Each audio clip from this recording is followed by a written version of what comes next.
It happened on Route 9, just past the junction with Millers Creek Road, at 20 minutes past 7 on a Thursday evening in October. One moment, Daniel was driving. The next, he felt that unmistakable pull, the way the steering wheel resists you, the way the whole car drops slightly to one side, the way your stomach sinks because you already know exactly what has happened before you even pull over to look. He stepped out of the car and stood on the gravel shoulder in a charcoal gray suit that had been tailored in Milan. He looked at the tire.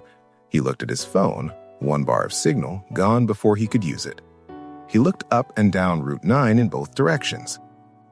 Nothing but asphalt and darkening sky and the smell of October in the country. He had flown in private jets to 4 continents that year alone. He had signed deals that moved markets. He had a building in the financial district, an actual building, with his last name on it in polished steel letters 4 feet tall.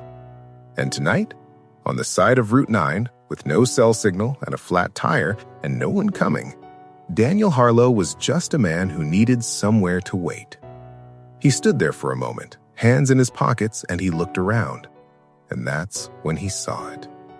About 100 yards down the road, just where the shoulder curved slightly, a light. A warm, yellowish, slightly unsteady light, and above it, a sign. Hand-painted, slightly crooked, one letter flickering on and off in the kind of way that suggests a bulb that has been meaning to be replaced for several months. The sign read, Millie's Diner, open till late. He almost didn't go in. He stood there and genuinely debated it. He thought about sitting in the car and waiting for the roadside assistance he'd eventually get through to.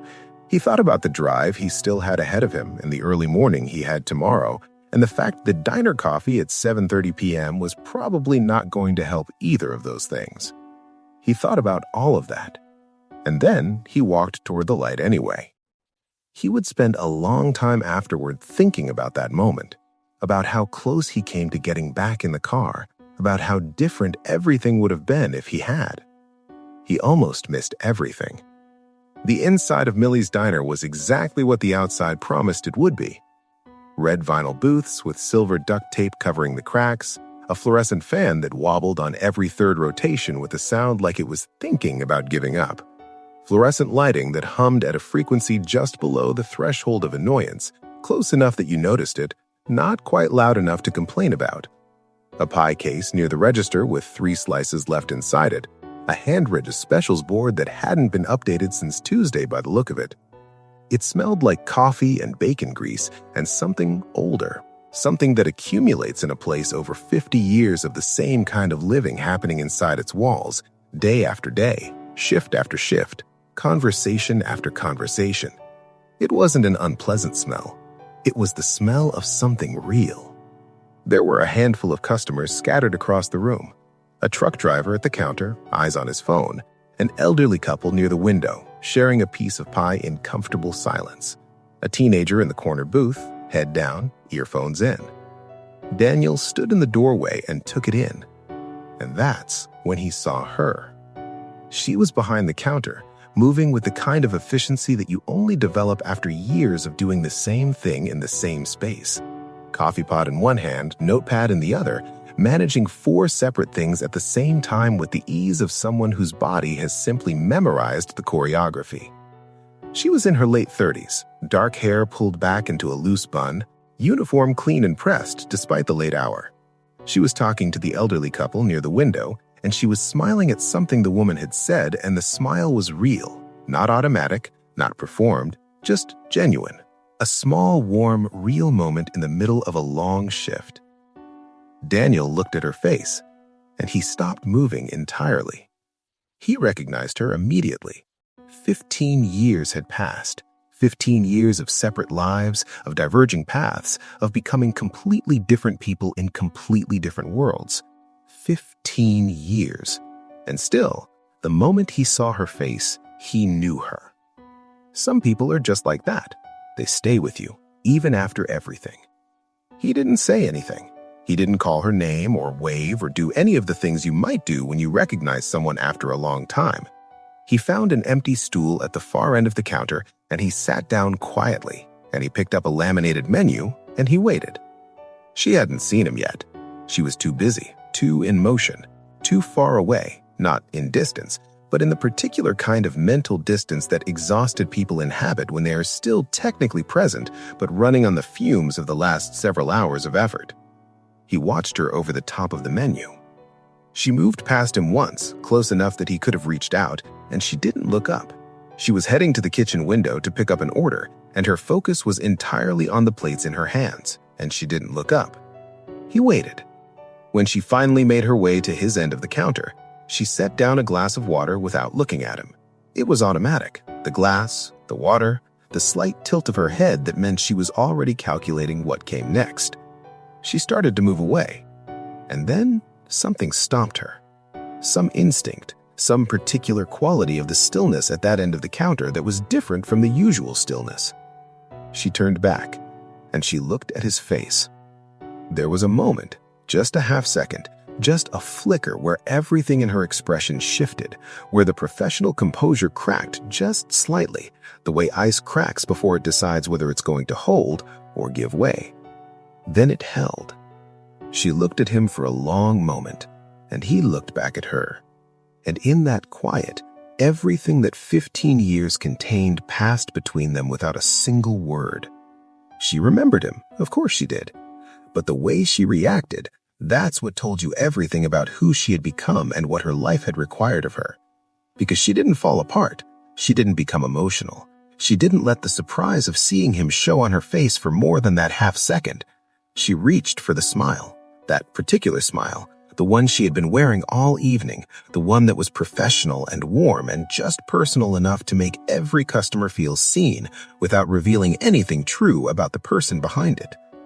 She reached for it, and she put it on, and she said his name like it was a pleasant surprise on an ordinary evening. And then she asked if he wanted coffee. He watched her work. That's what he did for the next hour, while the diner thinned out and the kitchen got quieter and the truck driver paid his check and left. He sat at the end of the counter and he drank his coffee and he watched her.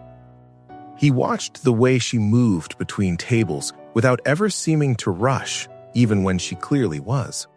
The way she could track 4 different things at once and hold them all in her head simultaneously. The order going in, the order coming out, the customer who needed a refill, the one who was about to ask for the check, the way she anticipated needs before they were expressed, the way she managed the room the way a conductor manages an orchestra, invisibly, efficiently, with the whole thing moving forward smoothly because of her attention, and only coming apart when her attention wasn't there. He watched her de-escalate a situation with a customer near the window who was unhappy with his order. She didn't defer. She didn't apologize in the way that means nothing. She listened. She acknowledged. She offered a specific solution, and she had the man nodding and thanking her in under a minute. No drama, no fuss. Handled. He watched the way she rolled her right shoulder when she thought no one was looking. A small involuntary movement. Old injury, maybe? Or just a body that had been on its feet for too many hours for too many days in a row and was beginning, quietly, to object.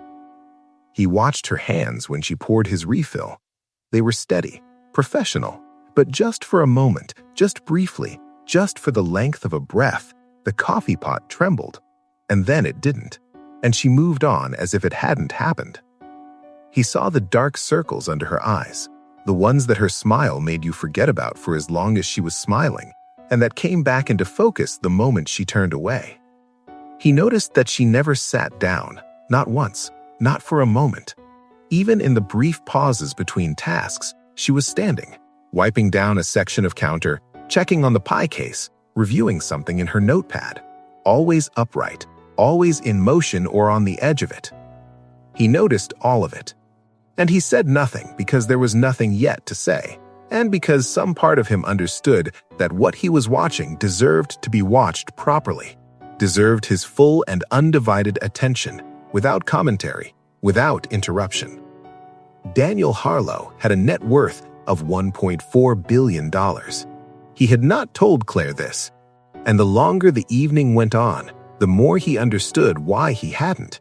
Because in here, at the end of this counter, In the fluorescent hum of Millie's Diner on Route 9 on a Thursday in October, none of that existed. He was just a man with a flat tire and a cup of coffee.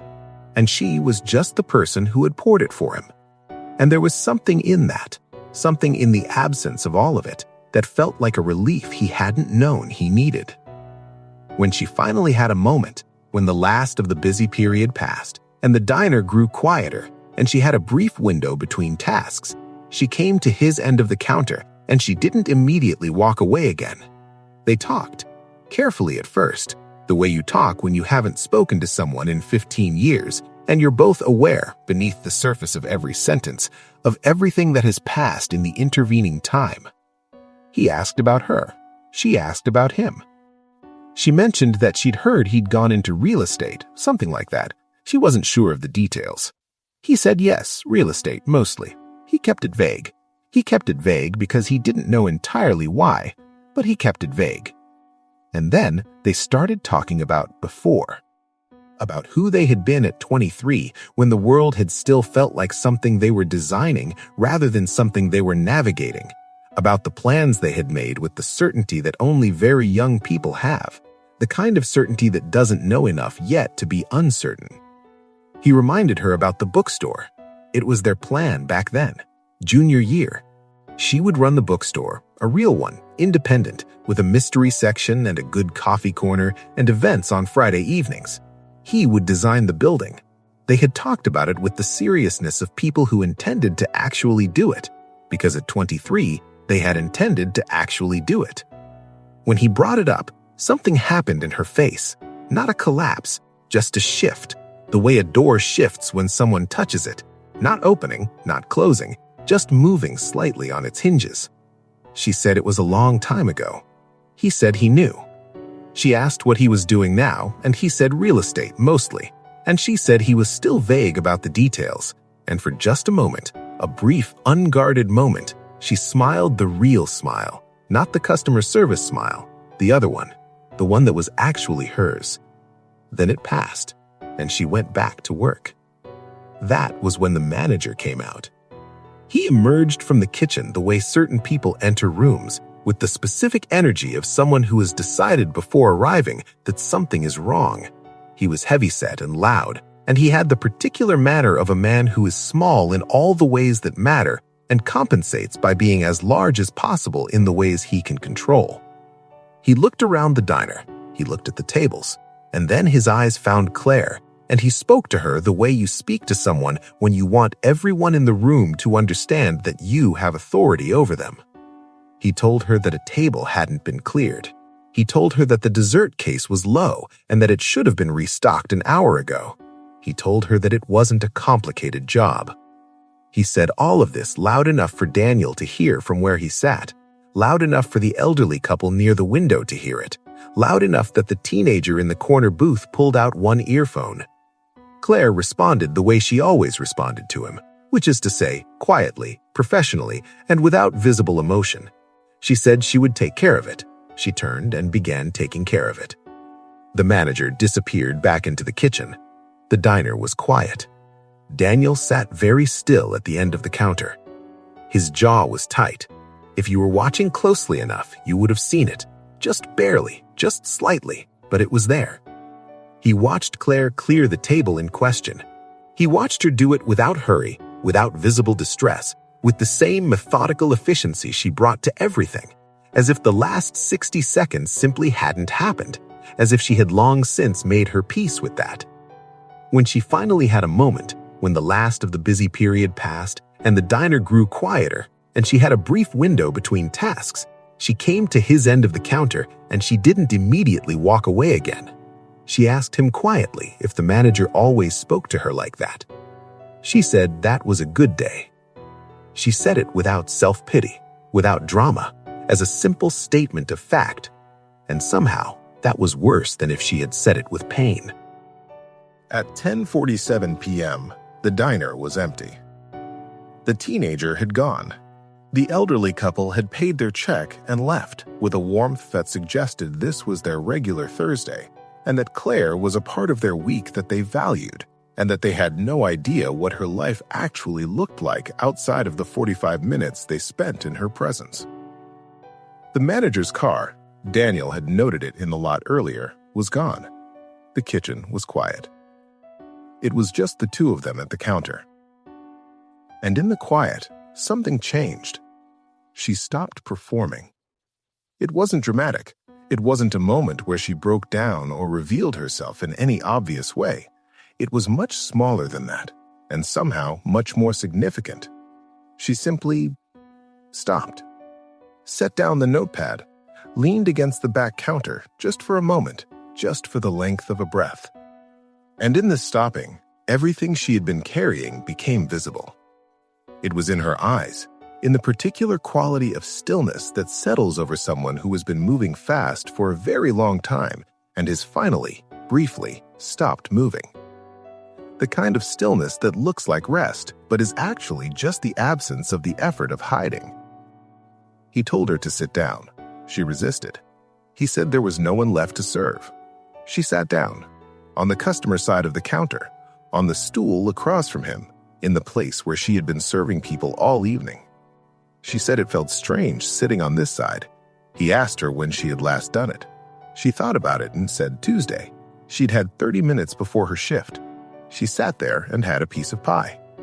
It was pretty good pie. They were quiet for a moment, and then she started talking. She didn't tell him the story for sympathy. She said that herself, early on, before she'd said any of it. She needed him to understand that. She wasn't telling him so that he would feel sorry for her. She was managing. It was slow, and it wasn't what she had imagined her life would look like at 38, but she was managing it, on her own. Then she told him. Her mother had gotten sick 2.5 years ago. Her heart. She needed a procedure, 2 procedures in the end, and Claire didn't have the kind of insurance that covered what the procedure's cost. Her husband, Ryan, told her he had it handled. He'd found a way. He was confident. She believed him, because she was exhausted and frightened about her mother, and because believing him was easier than asking the questions she should have asked. His way was gambling. Online. Sports, mostly. He had a system. He was certain the system worked. He was certain he was going to win back everything he lost and more before she noticed the accounts were short. He was wrong. He kept being wrong. And the amounts got larger because that's what happens when a person with a gambling problem tries to win back their losses. The amounts always get larger. When she found out, $43,000 was gone. Their savings and money he had borrowed besides. He left 8 months after she found out, which she suspected had less to do with guilt and more with the fact that the debt terrified him, and she was the one who was going to have to face it, and he didn't want to be there when she did. Her mother was okay. That was the important thing. The procedures had worked. She was living with Claire now, which was actually good. They were close. They had always been close, and having her there was a comfort more than a burden, even if the apartment was small. But the medical bills were on a payment plan, $11,000 still left on the debt. The rent had gone up in January. The shifts at Millie's paid the bills if she worked enough of them, and working enough of them meant 2 shifts most days, which meant she was here at 5:30 in the morning and still here at 11 at night. And the only thing that kept her from lying awake at night doing the arithmetic was that by the time she got home, she was too tired to lie awake. She stopped herself, said he didn't need all of it. He said he wanted all of it. She looked at him for a moment. Then she looked away. She said it again. She wasn't telling him so he would feel sorry for her. She wasn't asking to be saved. She showed up every day. She did the work. She was going to get through it. It was going to take longer than she had wanted it to take, and it was going to be harder than she had wanted it to be, and it was not what she had imagined her life would look like at this point, but she was not asking anyone to carry it for her. Her back was straight when she said it. Her voice was level. She was not asking for anything. And that, more than anything, more than the story itself, more than the $43,000 or the 2 shifts a day or the manager who spoke to her like she was furniture, that was what told you everything about who Claire Beaumont was. The dignity was not something she performed. It wasn't something she put on for the occasion. It was structural. It was the thing underneath everything else, the thing that held the rest of it up, the thing that had been holding the rest of it up for 3 years while the rest of it was heavy. She had it because she had always had it, and no amount of debt or bad luck or Gary from the kitchen had managed to take it from her. Daniel was quiet for a moment after she finished, and then he told her he should probably tell her something. He said it the way you say something when you've been waiting for the right moment and have finally decided that the right moment is now. She looked at him. He asked her if she remembered the Harlow Group, from the news maybe. They'd broken ground on the new convention center downtown last spring. There had been some coverage of it. She might have seen it. She was very still. She said the name slowly. Harlow Group. Harlow. And then she looked at him, and he could see the moment it connected. The moment the name and the face and the 15 years and the carefully vague answer to "What do you do these days?" all came together into one clear, complete picture. She said, "That's you." He said, "Yes." She said his full name. She said the name of the Meridian Tower, the waterfront development, a couple of the other projects she could recall from headlines she had read without knowing. She said the word billionaire in the careful, precise way that people say it when they are not entirely sure they're using it correctly, and looked at him as though waiting to be corrected. He said, "The papers like that word." She stared at him. And then, and this was the thing about Claire, this was the thing that Daniel would later say had confirmed everything. She wasn't transformed by it. She didn't become different toward him. She didn't recalibrate the way some people do when they find out what someone is worth, shifting subtly into a different register, becoming warmer or more careful or more aware of the performance of themselves. She didn't do any of that. She asked him why he hadn't said. He told her the truth, because he wanted to talk to Claire, not to whoever people became when they found out what he was. She understood that. He could see that she understood it. She thought about it for a moment, and then she asked him what it was really he was doing on Route 9 tonight, because somehow she suspected it wasn't entirely the flat tire. He told her about the building. The Ashworth Building, a mixed-use development, retail on the ground floor, residential above it, a full event space on the top 2 floors, opening in 4 months. Big, complicated, a lot of moving parts, a lot of tenants, a lot of vendor relationships, a lot of customer-facing operations that needed someone at the center of them all who could hold it all together without losing a thread. He had been looking for a general manager for 3 months. He had interviewed people who had the credentials and none of the instincts, and people who had the instincts and none of the stamina, and people who had both but couldn't handle the chaos of a building that size on a day one that was never going to go perfectly, because day ones never do. He needed someone who could manage logistics the way she managed a diner floor at peak hour, someone who could handle difficult people without losing their composure, someone who could track a dozen things simultaneously and not drop any of them, someone who didn't break when things got hard. He had watched her do all of those things tonight. He was offering her the job. She was quiet for a long moment. She said his name. She said she was a waitress. He said she was a logistics expert who had been underpaid and underutilized for 3 years. He said he had hired 100 people in the last decade, and he knew what capability looked like, and he had spent the last 3 hours watching what it looked like, and it looked exactly like her. She said she was scared. He said that was the right response. He said he would be more concerned if she weren't, but that scared was not the same as incapable, and her fear was specifically the kind that belonged to someone who takes things seriously, not the kind that belonged to someone who couldn't do it. The salary would clear her remaining debt in the first 4 months, full benefits, full coverage for her and her mother, and he had a development partner who ran a small business incubation program for people who wanted, among other things, to open bookstores. She looked at him when he said that. She said she didn't want charity. He said he knew she didn't. That's why he wasn't offering charity. He was offering her a position that needed to be filled by someone capable of filling it. He was asking her to do a job that needed to be done. She would be doing him the favor. The clock above the counter read 11:22. She looked around the diner. The duct tape on the booths, the flickering letter in the sign she could see reflected in the window, the 2 remaining slices of pie in the case, the humming of the fluorescent light that she had stopped hearing months ago because you stop hearing the things that are always there. She looked at it all for a long moment. And then she said she would need to give 2 weeks' notice. She gave her 2 weeks' notice the following morning. Gary did not take it graciously. He told her she was making a mistake. He told her that the job market wasn't what she thought it was and that she would be back. He said several other things in the tone he always used, the one designed to make you feel smaller than you were. She thanked him for the opportunity.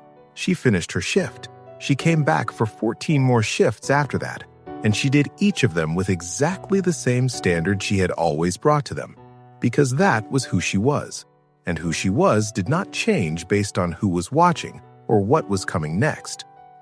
On her last day, the elderly couple from the Thursday booth left her a card. They had written in it that she was the best part of their week, and that they hoped wherever she was going, it knew how lucky it was to have her. She kept the card. 3 months later, Claire Beaumont was the general manager of the Ashworth building. Her office was on the 4th floor, with a window that looked out over the city, and a door with her name and title on it, and a desk that was covered in schedules and vendor contracts and building maintenance logs and all the glorious, complicated, demanding paperwork of a building that was alive and full and working the way it was supposed to work because she was making it work. She was good at it. Not just competent, genuinely exceptionally good at it. The tenants trusted her. The vendors learned quickly that she meant what she said and said what she meant. The building's first major event, a 300-person corporate gala in the top floor space, went off without a visible error, which did not mean there were no errors because there are always errors, but it meant that she had caught every one of them before they became visible, which is what a great operator does. She cleared the remaining debt in month 3. Her mother's follow-up appointment, the one that had been postponed twice because of cost, happened in month 2. Everything came back clean. She submitted her application to the Small Business Incubation Program in month 4. The bookstore was still a plan, just a different kind of plan now. The kind that had a timeline attached to it and a budget being built toward it and a real solid concrete shape, rather than the soft shape of something you say because it was once true and you haven't yet let yourself stop believing it. On the corner of her desk, she kept a sticky note. She had written on it herself in her own handwriting the first week she moved in. It said, "Boring but necessary." Nobody else in the building knew what it meant. It was just for her. As for Gary, the manager who told her she was slow, that it wasn't a complicated job, that she couldn't manage 25 minutes on a break, who spoke to her in front of customers and colleagues as though diminishing her was his right, and her dignity was something she had no claim to. Gary doesn't know what happened next. He never found out where she went or what became of her. He may never know. And somehow, that's fine. Because the story was never about Gary. Gary was just weather. Unpleasant, difficult to avoid, ultimately temporary. The story was always about Claire. Here is the thing about a flat tire on Route 9 at 20 past 7 on a Thursday in October. It was supposed to be nothing. It was supposed to be an inconvenience, a delay, the kind of minor, irritating thing that costs you an hour and makes you late and that you mention to someone the next day as a small complaint. "Oh, you'll never believe I had a flat on the way back from the conference," and they make a sympathetic noise and you both move on, and that's the entire story. That was supposed to be the entire story, except that sometimes the inconvenience is the intervention. Sometimes the delay is the thing you were being delayed toward. Sometimes the road you didn't plan to take is the only road that leads to the place you were always supposed to arrive at. Not always. Life is not so tidy as to make that true every time, and it would be dishonest to suggest otherwise. But sometimes, the flat tire is the beginning of everything. I want to ask you something, and I mean this genuinely. I want you to actually sit with it for a moment, not just hear it and move on. How many Claires have you walked past?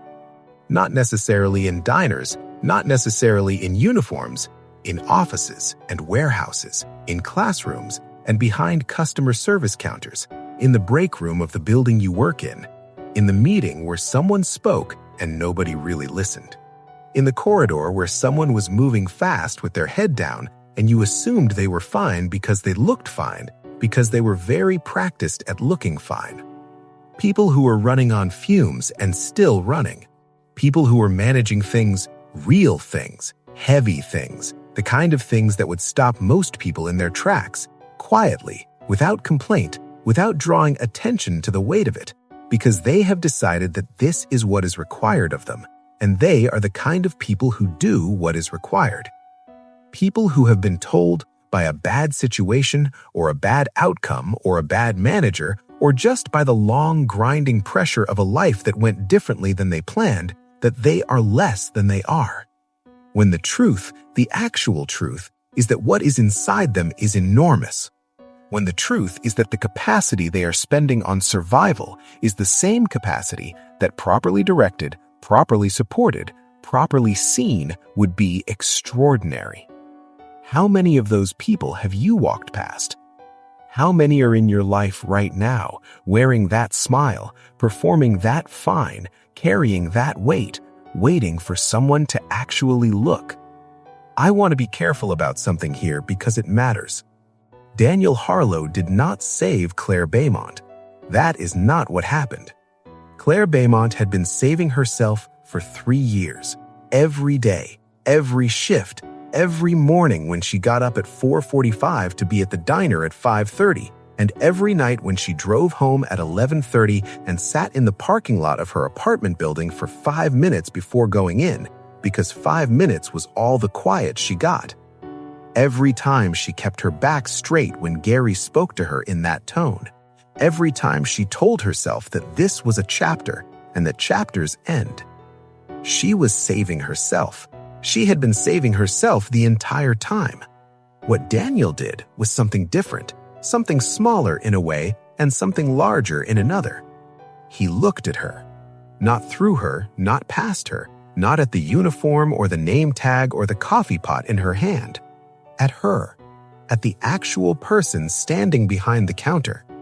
He saw the tremor in her hands and the weight on her shoulders and the intelligence working behind the customer service smile and the discipline it took to maintain her dignity in a situation that offered her very little in return. He saw all of it, and he refused, simply refused, to reduce her to the surface of it. He refused to let the diner be the whole story. That was it. That was the entire miracle. He looked. There is someone in your life right now, possibly more than one, possibly more than you think, who is wearing that version of a smile, who is performing fine so convincingly with such long practice that it is genuinely easy to believe them, who has a capacity, a real, deep, specific, remarkable capacity that no one has taken the time to properly see. Not because it's hidden, but because seeing it requires paying a kind of attention that most of us are too busy or too distracted or too wrapped up in our own navigation to pay. What would happen if you were the one who paid it? Not to save them. I want to be clear about that too, because it matters. They don't need saving. They are already doing the saving themselves, the same way Claire was, quietly, stubbornly, with a dignity that no one had asked them to maintain, but that they maintained anyway, because that is who they are. Not to save them, to see them. To say with your attention or your words or your actions, I notice what you are doing. I see how capable you are. I see what it's costing you, and I see what you are getting for that cost, and I don't think the equation is right. I think you are meant for more than this particular moment. To look. That's all. Just to look. What would happen if you did that? For someone in your life today, this week, soon, what would happen if you actually looked? If this story meant something to you, if somewhere in it you recognized someone or somewhere in it you recognized yourself, share it. Put it in front of someone who needs to see Claire in her office, with her window and her door with her name on it, and her sticky note that says boring but necessary, knowing that none of it was given to her and all of it was earned. Put it in front of someone who needs to be reminded that the hard chapter they are in is not the final chapter, that the version of the story they are living right now is not the version the story ends on. Put it in front of someone who needs to know that the flat tire on Route 9, whatever their flat tire is, whatever the particular inconvenience or detour or forced stop that their life has handed them, can be the beginning of something, can be the thing that leads to the thing, can be, if you let it, the door into somewhere better. Share it and leave us a comment below. Tell us about someone who deserved to be seen. We read every one.